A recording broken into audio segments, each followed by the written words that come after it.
have to be so hard? Welcome to Elevation Solo. I'm Erica Taylor, and if you're like me, you have gone through some experiences where it demanded you to heal. For those of you who are new to my channel, this channel is about self-direction, self-discipline, and becoming our personal best as women. It is about the work that we have to do to get to being the elevated woman. But also, it is about taking our time and being patient with ourselves so that we can grow, cultivate, and inspire ourselves to have the best life ever. If you are already been here, thank you for being here, and I hope that if you are new, that you find these videos insightful and inspiring for you to go ahead and share and go ahead and hit that subscribe button. So let's go ahead and get started because we've got a lot to talk about. First, when we talk about healing, there's two things I want to share. First, I am not a counselor, I am not a psychiatrist, and I am not a psychologist. I am going to discuss this from my own lived experiences. You see, I've gone through some things and I want to share with you, and I am hoping that you also want to share as well and be a part of the Elevation Solo community. The other piece to this is our journey is our own journey. It's our personal journey. It's your personal compass. Meaning that when I talk about healing, it's from my experience, my lens, and you already have your own lens and your own experiences. And I'm hoping that what will happen is you will go ahead and comment and share what some of the experiences you have gone through. And if I have missed anything, then you're going to go ahead and share. So with that out of the way, let's go ahead and get started with today's video. We're going to talk about the healing journey, but what I'm hoping is that you will take some of these things that I'm sharing and use it to help yourself or also to support another sister or another friend or even your own daughter. So the first one I'm going to talk about is forgiveness. The healing journey starts with forgiveness. Now, you've heard this being stated in so many circles. I know, because I've heard it. When we talk about forgiveness being for the other person, but guess what? It's also for ourselves.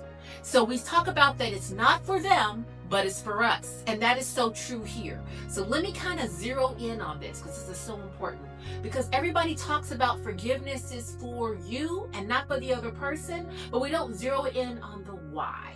The why is if you don't forgive yourself for allowing yourself, which means you gave yourself authority, right? You gave that person authority, whether you did it visibly or you did it quietly.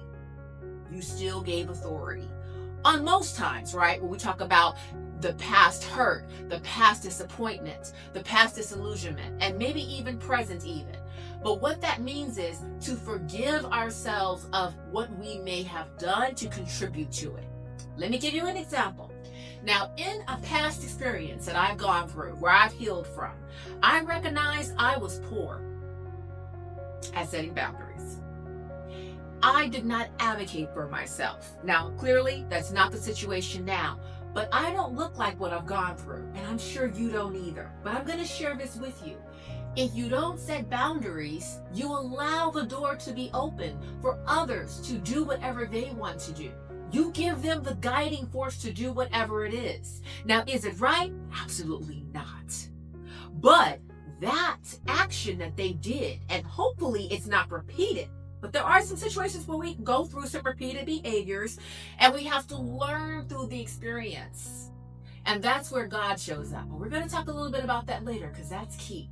So when I talk about forgiveness of not setting our boundaries, that's what I mean. Forgiving ourselves for not setting those boundaries. But guess what? Learn from it. So what boundary did I not allow? What boundary did I allow that person to cross? And then be firm about it. Sometimes it's a matter of speaking up when you see the stuff happening, right? It's not being quiet. It's not being the nice woman that sometimes we've been taught to be. It's not tapping into what happened in our childhood that reminds us that we don't have a voice, right? And I'm not saying all of us are in that way, but sometimes we are, and we have to be keen on that. So the first is to forgive ourselves, and then we can forgive the other person. Forgiveness doesn't mean that I'm going to nurse that hurt and I'm going to continue on, but it's the fact that I'm going to give it away and I'm going to allow it to be where it needs to be. Where it needs to be is in the back, not in the forward part and not in the future. And I'm hoping that if there's someone that is constantly disappointing you, constantly hurting you, constantly causing you to have a lot of confusion, that what you'll have to do is use the scissors. You'll cut them from your life. You need to. When I say cut, that means dismiss the whole entire communication channel. That may mean blocking. That may mean having a serious conversation and saying, you know what, you no longer serve me and we are no longer going to be doing this anymore and I'm going to say goodbye. There are times in our lives where we have to set the mark. We have to let people know where we are. Not in a very confrontational manner, but in a way where we assert who we are, our confidence, and we know who we are. And most importantly, we know whose we are. So that's number one, forgiveness. Moving to number two, honor ourselves. Honoring, not in the sense of what we talk about when we talk about honor normally, but honor is, let me help you understand. Sometimes the healing journey starts with just taking the first step. Sometimes it's a matter of the fact that you have been in your bed, your sanctuary, you've been in your cocoon, you call it your little cave, and you don't want anybody else to come in. And the reason being is because you are hurting. Also, what happens is sometimes what we've gone through becomes the lens that we use to look at the rest of our life. We look at interactions in the same vein. For instance, I'm going to give myself as an example here. So when I was going through my healing experience, because I was disappointed, because I felt like I made the wrong decision, and I'm going to tell you, God showed up to let me know I was making the wrong decision, but I kept saying, no, that's not it. Because that's not what I do. I don't throw in the towel at that time. But it's about recognizing what's healthy for you. I digress. So let me go into this. So then what I wound up having to do is I had to reorient my thinking so that when I was interacting with others, whether on my job, whether just people that I was talking to, that if they showed any graciousness, any sense of kindness to me, that I wasn't looking at it as maybe there's an ulterior motive. I don't know if you've been there, but I have, and I will be the one to share with you that I have. And so what we have to do, and what we need to do when we're going through the healing journey, is to recognize that that situation is that situation and that circumstance. That situation and circumstance doesn't play into the other situation, other circumstance with others. It's not fair to them. And it's certainly not fair to ourselves. The other piece to this is sometimes with healing, it takes time. It's not going to be an overnight process. You may get out of bed, get ready for work, got the kids together, go to work, have the happy face, good to go for the next week, 2 weeks, months, whatever it is. And then a trigger happens and you go right back to where you used to be. And you say, dang, I thought I was healed. You're going through the journey. So give yourself patience. That's the other part about the honoring. So it's about having that patience. So I talked about forgiveness, talked about honoring. So now the other piece to this is praying. In the time that I was going through what I was going through, I prayed. And I'm going to be honest, as Christians, sometimes we don't have the words. When we're going through the throes of life, sometimes we don't know how to pray. That sounds weird to others who don't get it, but it's the truth. What we need to understand is all you got to do is say a simple prayer. God doesn't want to hear the complex prayers or the prayers that sound very verbose. He wants to hear the simple prayers that come from the heart, such as, God, I need help. God, I ask for discernment. God, I seek wisdom. God, I seek comfort. God, I seek strength. Get what I'm saying? So those simple prayers are the things that help us, the steps that help us get to the other side of this healing journey. Now, going back to myself, my situation, I found refuge in going to the park. Nice sunny day, It was quiet. I would go when there wasn't a lot of people there, right? My kids were younger at the time, so it was easier for me to do this. Maybe I took a self-help day, right, where I took off work with my PTO just for some time for my own, because I needed to examine myself. I need to be the best woman that I needed to be, not only for those that I love, but for myself. So I would journal. Journaling is my thing. That may not be yours. Get your phone, record. Maybe it's even just writing it out. Maybe it's not journaling, but just take a sheet of paper and write it out. It doesn't have to be fancy. That's the thing about being an elevated woman. It's all about the work that we do on the internal side, not the work that we do on the outside. I mean, we can put on our best dress, we can put on our makeup, we can get our hair done, we can look the part, but inside, sis, we can be a mess. And that's okay. You may not have heard that, but it is okay, because it starts where you are. Healing doesn't start where you want it to be. Sometimes you are in the midst of it. You are in the storm. And you have to be honest with where you are so that you can recognize what you need to do to get on the other side. The last piece I'm going to share with you. Maybe you've already gone through this. Your healing journey is good, right? You're good. You're showing fabulousness.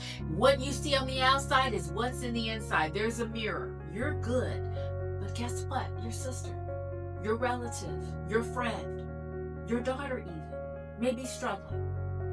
Maybe you see someone that you care about losing a lot of weight. They're going through something, you know that, you even know about the story, but they're not ready to share. And that's okay too, because sometimes we as women, we kind of tap into what our culture has brought us about. Some of our culture kind of semblance is this, is that I want to feel like I am strong. So we say, I'm good. And you're not really good, right? But it's just a way to say that, because if I say I'm good enough, I'm good, I'm going to be eventually good. Sometimes that doesn't work. So if you do see someone who you love and care about, and you see that they're losing weight, just take a simple meal over to their homes. You know, let them know you're coming, but just say something like, hey, I got something for you. I want to just share it with you.